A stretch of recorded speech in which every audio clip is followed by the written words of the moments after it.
Welcome back, Wargamers, to the Frontier, as we dive into the desolate wastes of the Wild West and cover one of the coolest factions in Wild West Exodus, the Union. This video was requested by viewers of my last Wild West Exodus video on the Enlightened. Tell me in the comments down below what you'd like next, and check out the playlist in the notes to get caught up. Now, of course, in these videos, as I said before, I don't mention specific characters a whole lot because I want to do dedicated videos later on, and the art that I have access to is somewhat limited, so just kind of use that as like ambient images and just go ahead and listen to this for the most part. So what is the Union of Federated States, or of course Union for short? Well, simply put, it's the US of today, or obviously of the 1800s, and it's at least the standing army of the federal government, with a huge historical changes due to the divergence from our real timeline, and I want to crack into their origin story now. So we're going to rewind time a bit, and look into the evolution of the United States in Wild West Exodus universe. The timeline is pretty similar to our own until we get to just before the 1800s, right, which is when we had our independence. We had our Revolutionary War, we broke off from the Royal Crown's rule, the colonies established a federal system, and boom, America was born. The events don't depart a whole lot until we get to the American Civil War, and there are a few key differences to the Wild West Exodus universe version. In our real world, the Civil War of the US saw the secession of several states from the federal government over the authority of states' rights to self-govern. The core of this conflict, or at the very least the biggest social issue that was used to strengthen the divide, was the lawful practice of slavery at the time. The southern states, seeing slavery as a crucial part of their industry for fieldwork, farming, resource gathering, mining, that kind of stuff, it pitted the northern states against the southern, as all of them collectively fought to determine what role the federal government has in the rapidly changing country. Now, if you're a fan of history like I am, you understand what I just said is the most drastic simplification possible. I'm well aware that there are many causes leading to the Civil War. We're going to put those to the side, and let's talk about the Wild West Exodus version of these same events. You see, in the Wild West Exodus universe, slavery was not the social issue that was the catalyst for the Civil War. It still came down to states' rights, but in this case, it regarded something as mundane as oil and mineral rights in Texas and Mississippi. For this reason, the US Civil War is also known as the Ore War, as in like iron ore. It still pits the North and the South at odds, and the central question seems to be, if an oil deposit is struck, does the federal government have any claim on it or the money it creates? After all, we're a burgeoning nation, we're just getting over fighting the crown, we need to kind of have an influx of cash on a federal level, and now that's putting conflict between states and the feds. And while it seems like the US was primed and ready for civil war, no matter what issue struck the match, so to speak, there was something far more sinister going on in the background of the Wild West Exodus universe. As we explored in my video on the Enlightened, a man named Burson Carpathian, inventor, innovator, and particularly high member of the Covenant of the Enlightened, went to the US to carve out a territory that the Enlightened can call its own, instead of being this scattered global, loose affiliation of inventors. Well, he arrives towards the beginning of the US Civil War and sees the body count. Okay, and at this point, there's not a reason to suspect the casualty rate was vastly different from the real world, which was truly devastating. But where others saw carnage, Carpathian saw opportunity.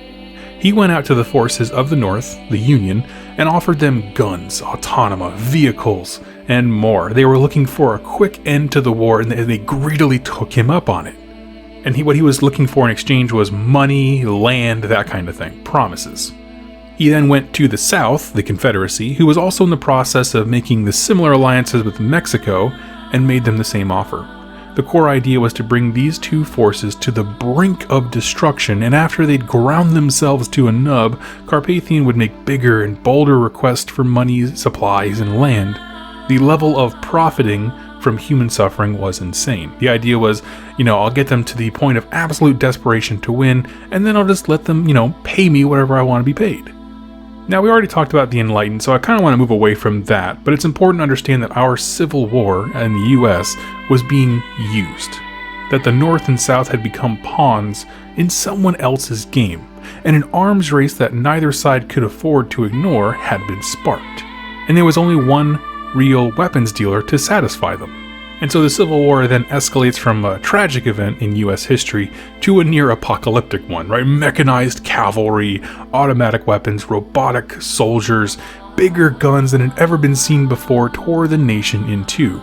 In the first year alone, over 1 million casualties were suffered. Entire towns were wiped off the map and turned to ash. All the while, Carpathians' coffers were filling up with blood money. Now, the US may have crumbled if it had gone on for too much longer, but salvation came from a young man, and in the most unlikely of ways: betrayal. Another member of the Covenant of the Enlightened, a man named Nikola Tesla, saw that it was, he saw what was being unleashed, and he was like, I can't stand for this. So in his mind, the only way to end the suffering was for one side to win, right? The thing that Carpathian was trying hard to balance and make sure there's no clear winner, Tesla's like, no, someone just needs to win, and then it'll be over. Now, we don't actually know why Tesla chose the Union over the Confederacy, but his innovations tipped the scale in their favor. Tesla brought with him mobile power generators, new tech, new weapons. Most famous of all were a series of weapons that could fire arcs of lightning and tear through enemies with ease. And by 1865, the war was pretty much over. Over 6 million soldiers, women, and children were all dead. This is the defining event of the Union as a faction in Wild West Exodus, a victory that was only a short while back from the time period when you and I actually play when we play the game. Carpathian's plans were partially foiled. He still made off with some land and money, but not nearly what he anticipated. Tesla was now deeply embedded in the Union, and the country started a long road to healing. However, there's a problem with that healing, right? A lot of problems, in fact. In our world, after the Civil War, over time, tensions eased and we stopped having this divide of, Union and Confederate folks. It took time, but we got there as a country. But in the Wild West Exodus universe, things didn't pan out that way. Instead of having breathing room to reconcile, a whole new host of threats propped up. The royal crown was circling like a vulture, looking to retake its colonies. The Civil War had spilled into Mexico, and they were hungry for some, compensation for that. The Native American tribes were outraged by the devastation of their lands, and of course being pushed ever more westward. Canada, above, was acting kind of as a proxy state for the crown, was encroaching from the north, trying to seize resources in the vacuum where everyone's focus was on the Civil War. They were kind of creeping along. And of course, there's still some isolated pockets of Confederate soldiers and supporters that still existed. So, rather than shedding this, the identity of being Union, right, they kept it up. Instead of the United States of America, they were the Union of Federated States. Instead of relaxing the wartime expenditure of money and resources to create weapons, it just continued. It's as if the Union Army just kept acting like it was in the Civil War after the war was over. And when you have wartime policies, spending, and research, in what should be a time of peace, you can easily get a highly militarized police state. And that's what really brings us to the Union of the current setting. They have guns for days, right, produced by some of the brightest and most destructive minds, transportation through railways, vehicles, and more. They have a very rigid authoritarian structure and a zeal for manifest destiny to expand westward. So if you could capture a still shot in time of what the Union is doing during the setting of Wild West Exodus, right? It's recovering from the Civil War, and it's turning this war machine that the world has never seen before westward. And that's where you and I get to play the game, right in its crosshairs. And there are some other important notes and story beats, but those are largely centered around specific characters, and I want to do very specific videos for them later on, including Abraham Lincoln and Tesla and all those kinds of things where they just add a whole lot.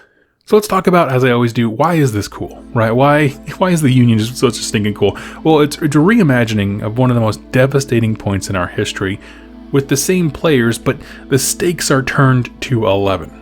All right, the thing is that when you give them sci-fi weapons of unimaginable scale and power to a already devastating point in history, it's just insanity. I love that this story is full of meaningful characters, right? It's got cool motivations and histories.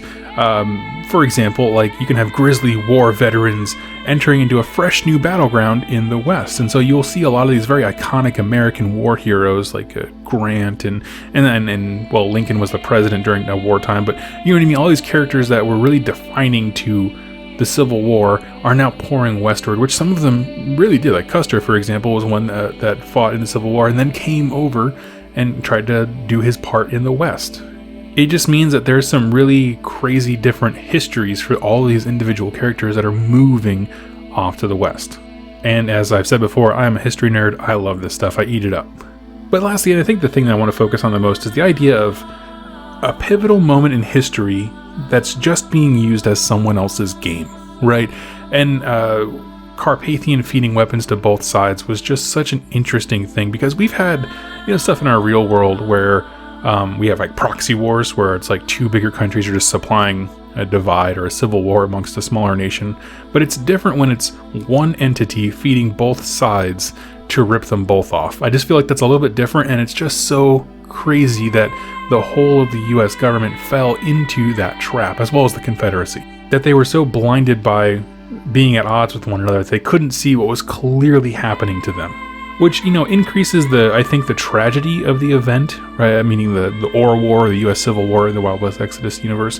It increases the tragedy, but without increasing destruction to a ridiculous degree. You know what I mean? Like, it just gets sadder, which is, ultimately, it was a sad event. It was destructive and all these kinds of things. Yeah, those are all absolutely true, but it was just a sad moment in our country's history. And the fact that we couldn't see us being played like pawns just kind of amplifies that, more so than just the raw body count number. So anyway, that is my thoughts on the Union. Like I said, I'm going to be covering specific characters later on, but let me know in the comments down below, what do you want to see next? Tell me all about it, what factions sub-factions or bosses you like within the Union. For me, it's Tesla all the way. I like Tesla, and I like all the Confederate soldiers. I think they look, model-wise, fantastic. And I'd love to see more of them. So let me know in the comments below. I'll catch you next time in my next Wild West Exodus video. Thank you all so much for watching, and happy wargaming. Hey everybody, I hope you enjoyed that video. It was made possible by the folks over here to the left. These are my top supporters over here on YouTube and on Patreon that keep this channel going. If you'd like to learn more about how to become a supporter and get some cool things in the process, like exclusive pictures and interactions with me, and get your questions answered here on the channel, go ahead and click any of the links down below or the join button on the community page over on YouTube. Regardless of your choice, I wanted to thank you so much for joining me with this video, and I look forward to seeing you in my next one. Happy wargaming.